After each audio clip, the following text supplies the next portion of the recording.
I think that a lot of focus has been placed on Georgia's front seven on the defense for this upcoming season. That the play of the front seven needs to be better. The play of the front seven is going to be critical. Yes, yes. I do think that if Georgia's front seven improved from its play a year ago, better defense, better team overall. But I think that a critical position group for Georgia that is not being discussed as much as I thought it would this offseason is the secondary. And I think it's going to be extremely important that those guys are good this season. They've been good. Like you look at the track record for Kirby with these secondary players. Going back to even at the beginning with guys like Maurice Smith, but you move along through history, Eric Stokes, DeAndre Baker, we can go through some of those and how impressive it's been. They've gotten a ton of them drafted, and they've performed, and they've made big plays and big moments. Keely Ringo, big plays, big moments. Christopher Smith, big plays, big moments. Lewis Seen, Malachi Starks, right? Even extending into the players they have now, like Malachi Starks. They're going to be playing a lot of really good quarterbacks in 2024. And there's going to be, if we call their core group of secondary 5 players, 2 safeties, a slot defensive back, and 2 traditional outside corners. So let's say that their group of core is 5, their starting core. They've got to replace 3 of the 5 this year that they had from the previous year. Kamari Lassiter, Houston Texan, Tyke Smith, Tampa Bay Buccaneer, Javon Bullard, Green Bay Packer, right? 3 extremely impactful players for Georgia gone, right? I think in terms of production, Tyke Smith was all over the place, the interception leader for Georgia, hard hitter, really understands the ball. And Javon Bullard may be one of the most versatile defensive backs that Kirby Smart, and I know that Kirby Smart loves himself some Javon Bullard, right? A 3-star kid from Milledgeville, kind of an overlooked guy in high school, earns his way onto earns minutes or snaps, not basketball, earns snaps his freshman year before getting vaulted into a starting role in his sophomore year and winning back-to-back championships, being the defensive player MVP for that postseason. And you got Kamari Lassiter, who I think, along with the eye test and along with some of the production, I think kind of what he brought up here, and also with Javon Bullard, not as much with Tyke Smith on paper. Just, Tyke was quieter, and we know that Tyke was a transfer, so maybe that Georgia, whatever. I'm not trying to speculate into Tyke Smith leadership, but we do know that between Javon Bullard and Kamari Lassiter, those are 2 players that had so many intangibles, and they've got to try to replace that. You can't replace certain things, but they've got to try to supplement that. And there's going to be 3 new faces in the starting secondary. I believe that Malachi Starks and Dalen Everett's positions are probably safe. Malachi Starks being a safety, he'll be one of those deep safeties. And Dalen Everett will probably be one of those outside corners, as he was the outside corner on the opposite side of Kamari Lassiter a season ago. Well, who's it going to be? I think it's going to be Julian Humphrey at that other corner spot. Maybe subjected to rotate a little bit with a Daniel Harris or Ellis Robinson or DeMello Jones. Maybe if one of those younger corners, one of those freshman corners can kind of get into the rotation, maybe crack into the rotation.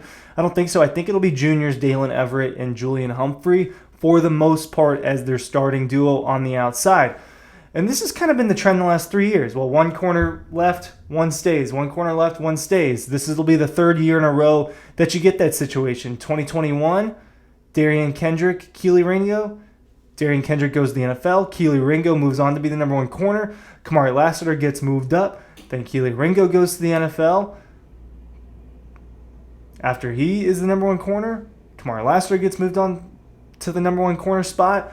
A year ago, Dalen Everett moves into that spot on the opposite side of him, and then Kamari Lassiter ends up going to the NFL. And now the assumption is that Dalen Everett, a highly touted prospect a couple of recruiting cycles ago, is going to be the number 1 guy on the outside, along with his counterpart in his class, Julian Humphrey, seen as one of the fastest players on this team. Difference between him and Dalen Everett, kind of a longer corner, uses his body more, and I think that Julian Humphrey uses a little bit more of his athleticism in defending players. And a guy, Julian Humphrey, who I thought got better as the year go on. I think actually is the case for both of them.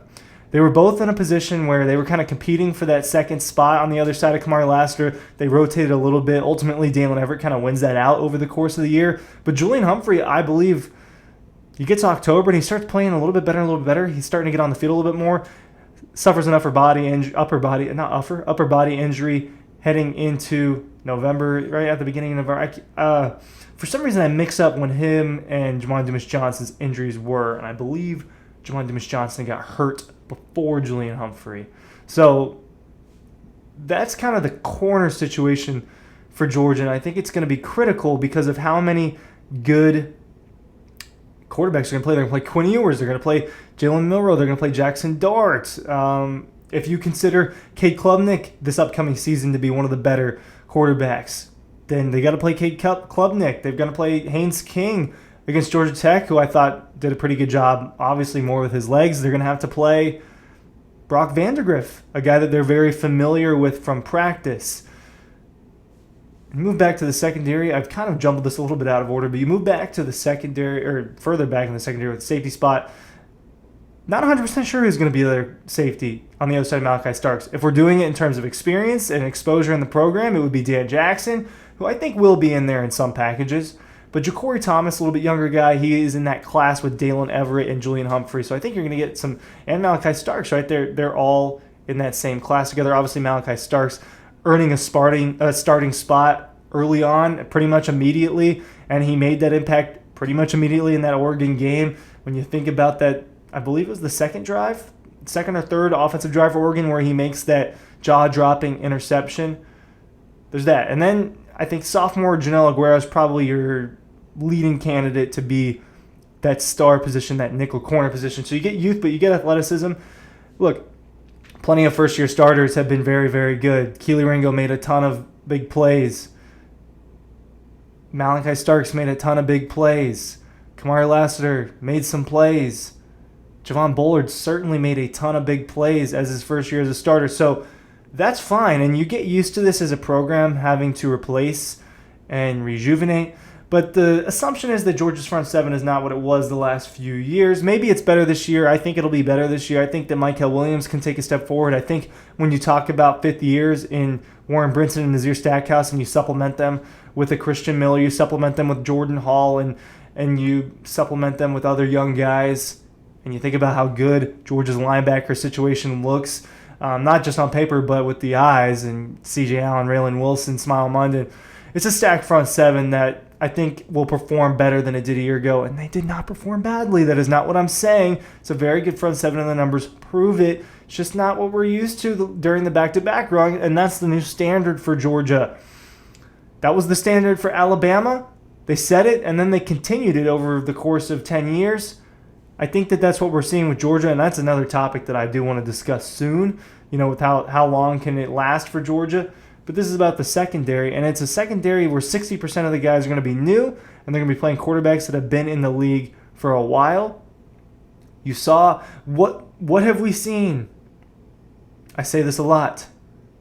Over the course of Kirby Smart's tenure at Georgia, what are one of the reasons why Georgia gets beat? Well, they get beat by really, really talented quarterbacks with really, really talented receivers. Tua Tagovailoa, Devontae Smith, Joe Burrow, and their duo. Jalen Hurts did it, right? Well, Jalen Milroe did it too, and he's supposedly not as good as those guys, right? And he'll have some good receivers. Just because Isaiah Bond left, who they'll have to play anyway, when they has an even better quarterback and Quinn Ewers throwing the football to him. So there's that portion of it. Jackson Dart's going to have Antoine Wells and Trey Harris to throw to.